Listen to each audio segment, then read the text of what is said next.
কল্পনাও করিনি এইভাবে আমাদেরকে রাস্তায় নামতে হবে প্রিয় আজহার ভাইয়ের মুক্তির দাবিতে। আমরা বাধ্য হয়েছি।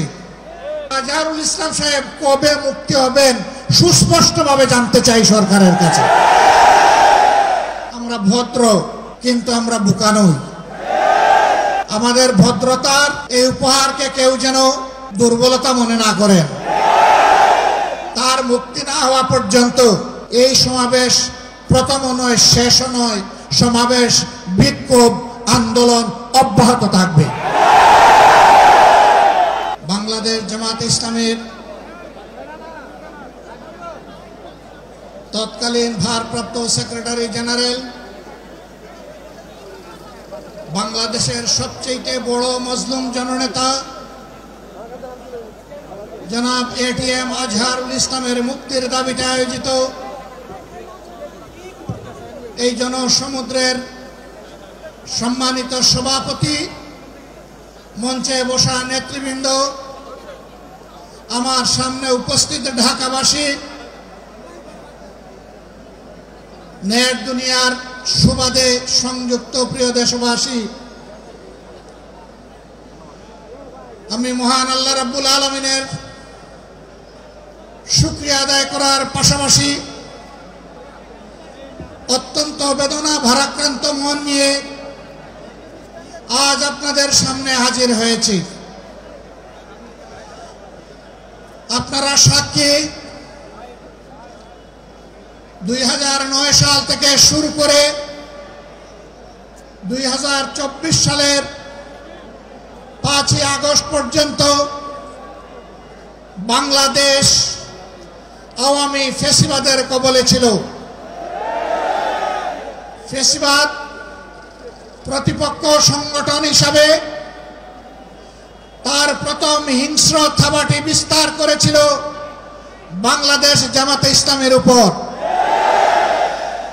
সকল শীর্ষ নেতৃবৃন্দকে এক এক করে তারা বন্দী করেছিল।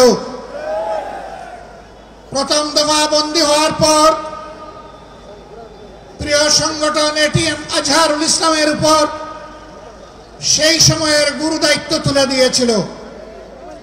ভারপ্রাপ্ত সেক্রেটারি জেনারেল হিসাবে সংগঠনকে তিনি নেতৃত্ব দিচ্ছিলেন। পথের কাঁটা সরানোর জন্য বাকিদের ধারাবাহিকতায় ষড়যন্ত্র অব্যাহত রেখে তাকেও গ্রেফতার করা হলো। এক এক করে 13টি বৎসর অতিবাহিত হয়েছে।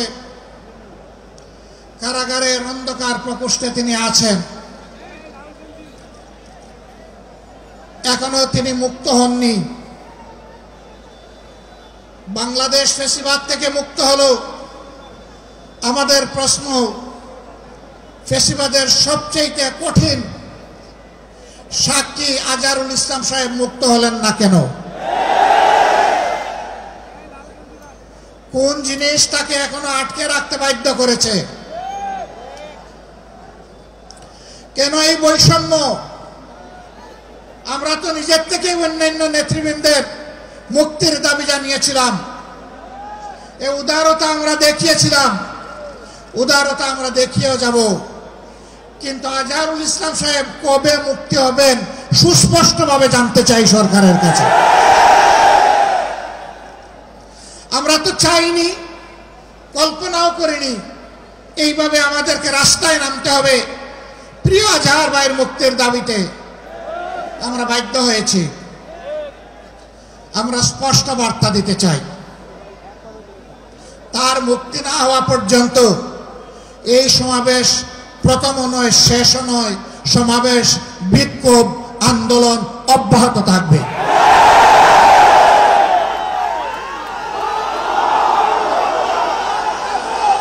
আমরা আশা করব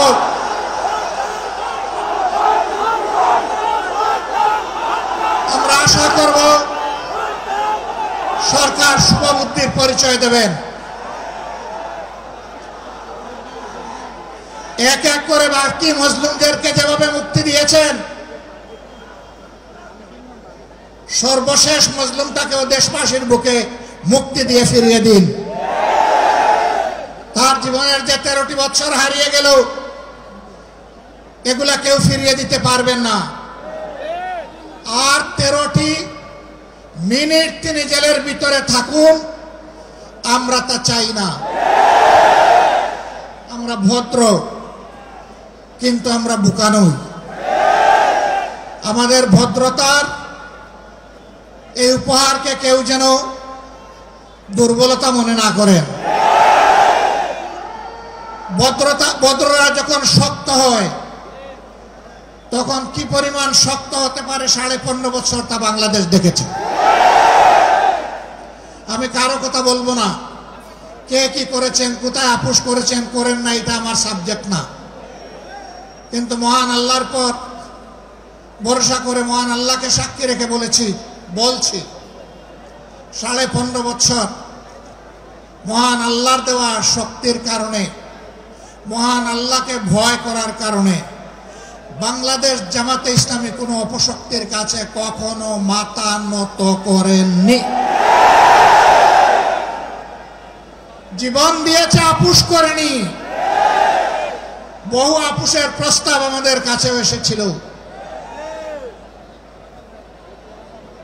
ফাঁসির কাস্টে নেতৃবৃন্দকে পাঠিয়ে দেওয়ার আগে জনে জনে দফায় দফায় প্রস্তাব এসেছিল। বাংলাদেশের জনগণ জানে, জীবিত অবস্থায় আল্লাহর সেই নেক বান্দারা, বাংলাদেশের বীর সন্তানেরা, তারা ওই সমস্ত প্রস্তাবগুলোকে পায়ের তলে ফেলে দিয়েছিলেন। আমরা তাদের উত্তরসূরি। সুতরাং মেহেরবানি করে আমাদের আর ধৈর্যের পরীক্ষা নেবেন না, তাকে মুক্তি দিন। কেন আমাদের নিবন্ধন আটকে রেখেছেন? নিবন্ধন তো জালিম সরকার কেড়ে নিয়েছিল। সেই জুলুম আপনারাও কি আমাদের উপরে করবেন? এই জন্য কি হাজার জনতা জীবন দিয়েছে, হাজার হাজার মানুষ পঙ্গুত্ব বরণ করেছে, আবারও সেই বৈষম্য দেখার জন্য। আমরা বাংলাদেশের মাটিতে আর কোনো বৈষম্যকে বরদাস্ত করব না। সকল বৈষম্যের কবর রচনা না হওয়া পর্যন্ত আমাদের আন্দোলন অব্যাহত থাকবে ইনশাআল্লাহ। আমি প্রিয় সহকর্মীদের কাছে জানতে চাই, 15.5 বছর জীবন দিতে যেমন ভয় করেন নাই, গুলির সামনে বুক পেতে দিতে ভয় করেন নাই, সর্বশেষ জুলাই আন্দোলনে শরিক হয়ে যেমন করে দেশপ্রেমের দায়িত্ব এবং দেশপ্রেমের প্রমাণ পেশ করেছেন, একটি মানবিক বাংলাদেশ, বৈষম্যহীন বাংলাদেশ গড়ে তোলা পর্যন্ত আপনারা কি একই লড়াই করার জন্য প্রস্তুত আছেন?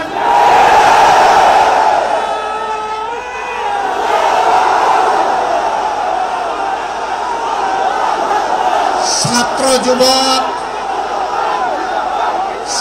যুবক বন্ধুদের কণ্ঠে কণ্ঠ মিলে বারবার বলতে চাই, আবু সাইদ মুক্ত, আবু সাইদ মুক্ত। শেষ হয়নি যুদ্ধ, এই যুদ্ধ চলবে ইনশাআল্লাহ। আমাদেরকে মেহেরবানি করে কেউ নতুন করে আর চোখ রাঙাবেন না। ফেসিবাদের ভাষায় কেউ কথা বলবেন না, কথা বলবেন রাজনীতিবিদের ভাষায়। আমরা ওয়েলকাম করব, অভিনন্দন জানাবো, সমালোচনা করবেন, চুমু দেব, কিন্তু চোখ রাঙাবেন না মেহেরবানি করে। এই সংগঠন কারো চোখ রাঙানোর পরোয়া করে না।